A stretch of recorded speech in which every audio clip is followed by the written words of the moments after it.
right, well, thanks to Sony Ericsson, Intel, and G-Skill for sponsoring the GSL. And here we have our yellow Terran player, the team MVP. Looking for his win, he is. MVP SC. Wants to get to the up and down matches, wants to get into Code S. He's got kind of like reddish tinged hair today, apparently. Down at the bottom of the map, we have our foreign Terran player from Dignitas. He is Dignitas Select. And wouldn't it be something, Moltrap, if a foreign player came in and got to the up and downs? I mean, Huck did it before, crazy. But this yeah, would be Huck's our the only first, one that's done it, really. Yeah, this would be our first MLG seed to get in and do that. So that'd be pretty cool. That would be awesome. Yeah. But, you know, I got to say, as much as, you know, obviously I want our foreign player to win, SC, I'm such a big fan of his as well. He's such a good player that I'd be happy either way. You know, SC is a guy that I kind of wonder what's going on with him, because not that long ago I was calling him one of the top few Terrans. You know, he was really, really strong. I mean, he got to the semifinals of Code S just a couple seasons ago, and so it's really interesting to see him having fallen so far down to Code A. So, in a way, I do hope that he can get back up to his former status and be a strong Terran again. Yeah. Seems like for him there were maybe some factors outside the game that were maybe affecting True, his he did practice. have that injury. Changing teams as well, you know, that'll always mess with the practice a little bit as there's that transition there. So a couple things might be playing into that, but we'll have to see how he does. I mean, being in Code A is certainly still not a bad thing at all. I like how a lot of these Terrans now are starting that supply depot, you know, and then just kind of leaving it just to kind of deny scouting. Yeah, Select did not get to scout SC's base at all last game, whereas SC really scouted the heck out of Select's base, so I'm really not surprised to see Select doing that, hiding his build this time, which looks to be pretty much the same build. Yeah, he's getting that factory immediately after the barracks. Did go gas first. And SC getting a pretty quick factory as well this game. So each of these guys have some sort of techie sort of opening plan. Will we see possibly the return of the siege tank expand now? Wouldn't that be something? That's maybe a bit of a long shot. But Yeah, well, we do have Select getting an extra gas now. Oh, so, look at that. And the starport, so definitely going to be Banshees, and that is actually a proxied starport. Yeah, right outside the base of SC, so Select trying to get a little bit tricky here. Yeah. It's going to take him a little bit longer to get out that Banshee because he'll have to build the tech lab right there, but by the same token, he'll have to fly a lot less of a distance to get there as well. Yeah, Actually, I wonder how that works out as far as the timing, but I would imagine the Banshee would be a little bit faster. It's probably going to be a little bit faster regardless. And it also close, means that if SC does get into his base and scouts with a Reaper or something, he won't see the starport, so he will be a little bit more in the dark. Yeah, that's of course, true as well. SC not getting a Reaper. He's sending a Hellion to the front of Select's base right now, just to try to do some harassment. It's going to get pushed back by those Marines. Must make some pretty good, like, flame-resistant paint on those supply depots. It takes a lot of hits before it finally lights. Yeah, you would think that it would just, you know, light on fire or something like that. Well, I guess it's probably mostly metal, so. Well, what is the fuel source in a supply depot anyway? That's the question I've always kind of wondered. Like, the fuel source? I mean, is it just minerals or something? I mean, yeah, well, it's 100% minerals to construct a supply depot, so therefore it must be made entirely of minerals. That's true. It's just made almost all of minerals. Marines are made almost entirely out of minerals as well. Mineral suits, that's why they're blue. Well, for Select at least. Cloak the Banshee's on the way as well. Whoa, scouting SCV sees the front. The Banshee is out. Banshee's out for SC as well, moving down to Select's base. He does have some Marines in position, though, so might be okay. Only 5 Marines, though. I mean, that does make it a little bit difficult. The 6 joining now, that should be enough. Oh, gets the 3 shots off on that Banshee. Look at that. SC targeting down the weakened Marine right away. These guys are so good, man. Yep. Yeah, Select had actually pulled that barely away from the Hellion earlier, so. And here comes the Banshee into the base of SC. That came pretty quick. And SC. Already a Viking out. Cloak is about to finish, though, but it's still 15 seconds away. Oh, no. Is that Viking going to be able to kill the Banshee before Cloak finishes? I think it might. There's a lot of space in this map, but 5 seconds, 3 seconds, oh, 1 it's second. be so close. He close. Oh, wow, that was close. Yeah, and the Banshee for SC almost going down, but Select almost out of Marines right now as well. This is becoming a very tense situation. Meanwhile, Select is in the main base, killing some more Marines. SC saving up for a scan. He might have. Did he actually use a mule there instead? He thought he was going to get over the Viking. Nope, he didn't. Oh, the Banshee. Oh. Wow. Whoa. And the second Banshee for Select comes into the base as well. This is starting to look like it's going to do a decent amount of damage to SC for sure. I have no idea how that Banshee survived. It's magic. The top one there, but yeah, the second Banshee now doing some damage. It's almost out of energy, so it's gonna have to get out or sacrifice itself. Yeah. Well, you can see Select moving away the Banshee with the least energy there to try to save that. Put on a lot of pressure at the end of the day. It looks like the SCV count is about even, 27 to 26. So both players trading fairly evenly in that regard. Select just making a few less SCVs and SC just losing a few more SCVs.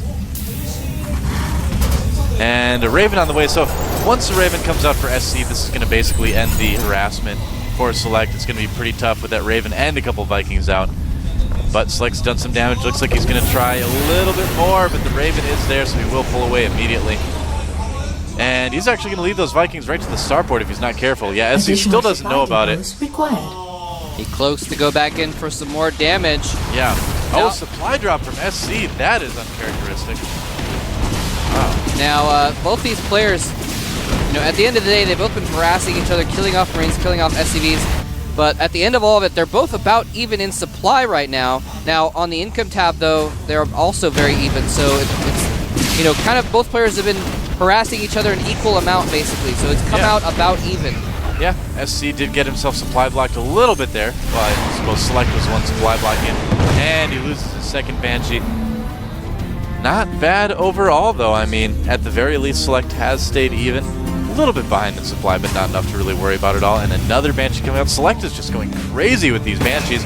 I almost wonder if he's actually overcommitting just a little bit to this with the... At this point, he might be. I mean, as long as they keep paying for themselves, which they have been thus far, then it's fine to keep making them. But at this point, with the Raven and the extra Vikings out, it doesn't make a ton of sense to keep up with them. But now, the Ravens and Viking are out of position, and Select may be waiting for them to attack his base and then go in again with that last Banshee in the top left. Here they come. Viking to protect his own Banshee. Yeah, this is a nice move by SC, even dropping the auto turret. Oh, I love this move by SC. This is so cool. This is one of these new little Terran things that we see once in a while. A little bit of the air attacks. And those tanks are not going to be too helpful against Banshees. Like oh no, is he actually going to lose it to the turret? Oh, Select. He must have just, A, moved it over there to try and get some kills while he was focusing on defending his own base and just lost track of it for a moment. Oh, Select. Well, that could have gone a little bit better. But the supply, again, well, I guess it is actually not very even anymore. I hadn't looked at it a little bit. I looked over. It's like, no, it's not. Select about 20 supply down now. Well, they'd been trading blows, and then this last time SC did damage, but Select did not do damage in return, so he didn't get to even things up there. Another Banshee coming in. Yeah, he's just really, being absolutely really relentless. Work. I mean, oh, he catches the medevac though. Oh, that's nice. A huge score. Oh, if he kills that, which he will, that'll help a little bit. That will help a huge amount. Boom, 10 supply. Nope, loses another Boom. Banshee there. It is just so expensive for Select to keep losing these Banshees like this too, though. SC still harassing at the base of Select with the Banshees. And, I mean, at this point, this has become quite the TBT slap fight. Wow. Finally getting taken down. Select looks like he's going to push. Now, what is the tank count? Select does have 4 tanks to just the 1 of SC. That is true. That is going to help him a little bit. Definitely going to help him out a lot, actually, depending on where they engage in battle. That means the positioning is going to be very important because they have about even Marines. SC has actually more Marines. Yes, be careful. So if they engage on, exactly what I was going to say. If they engage on Select siege mode, Select will have the advantage. If they engage outside of siege mode, SC will have the advantage. Yeah. Now the question. Oh, he's stim in there. Actually, I said stim, but Select doesn't have many medevacs, so he can't really afford to stim very much. And yeah, Select just going to pull back at this point. SC can match this fairly easily. And here's kind of what we see happen on Xel'Naga Fortress quite a bit. We see these players trying to sort of position around the middle of the map. Stim from SC. Does he have enough to handle it? exchange up by Select, and I don't know. That is a nice concave for SC, and he does have enough. Wow. SC just absolutely annihilating the army of Select. Just too many Marines. I don't think he's going to be able to break Select. He does have a bunker. He's got more Marines at home. Things are looking pretty grim. A little auto turret harassment here. Yep. Nice to do too, gives your units vision on the low ground. The tanks pulling up here. This is a brilliant move to not engage the front where Select is strong, forcing him to lift some buildings here instead. And Select, again, doesn't have any medevacs, so he cannot really stim in here very much. He's got to make one stim of it, and that's all he can really afford to. Everything else is canceled there, I guess, as well. Yeah, I mean, right now it's just kind of the same situation we were in last game, really, where Select tried something that was a little bit risky, and it just hasn't been working out quite like he had planned. Yeah, Select is really in trouble here.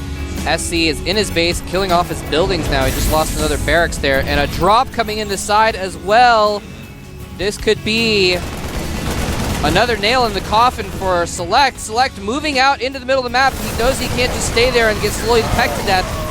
Oh, but he loses units. GG. Yeah, SC has taken the match. Yeah, and I mean, SC he's just straight up outplayed Select. That's hard to say, but that's the truth. MVP SC gets a ticket to the up and down matches. He's going to the round of 8. And Select is still in Code A, so we might see him again next season. We'll see. For some reason, when you said a ticket, I was thinking like Willy Wonka and the Chocolate Factory, like a golden ticket. Select's gonna get to the up and down matches and eat something and become big and purple, and I don't know. SC Gumiho's gonna get to the up and down matches, and like he'll get there and eat something. He'll start floating in the air in this little chamber and have to burp to get down again. That's something that I'm sure everybody would just love to see. Great. I would, yeah. Be like MC last season, burped a lot and went all the way down to Code A. You know, doesn't that movie have like a kid who's like really evil because he plays a ton of video games? That's the newer version of Willy Wonka that has that. I don't think the older ones has I haven't that. even seen the newer version, to be honest. The newer one isn't that good. Much of a Depp fan as I am. It's not as good as the old one. I definitely prefer the older one. But it's been a while since I've seen both of them, so I'm kind of like getting confused now. Well, the old one's a classic, you know. I don't know. So. I actually don't like candy that much, so watching that movie, it's like, ugh, how can people eat all that stuff? Yeah. I don't know. Well, so rough news for our foreign fans here. Of course, yeah, that's everybody's too bad. kind of rooting for Select, but you know, SC is a good turn. Also, another but is that Select is still going to be in Code A next season. Yeah. And you know, he's only been here for really just a few weeks training here in Korea, and he's been staying at the FXO house, and he has really been making use of his time there. So hopefully by next season, by Code A next season, he will have really trained up and be a much better player than right now. So we're going to have a 5-minute break real quick. Don't go anywhere. We're going to have some more good StarCraft action coming up for you in just a minute.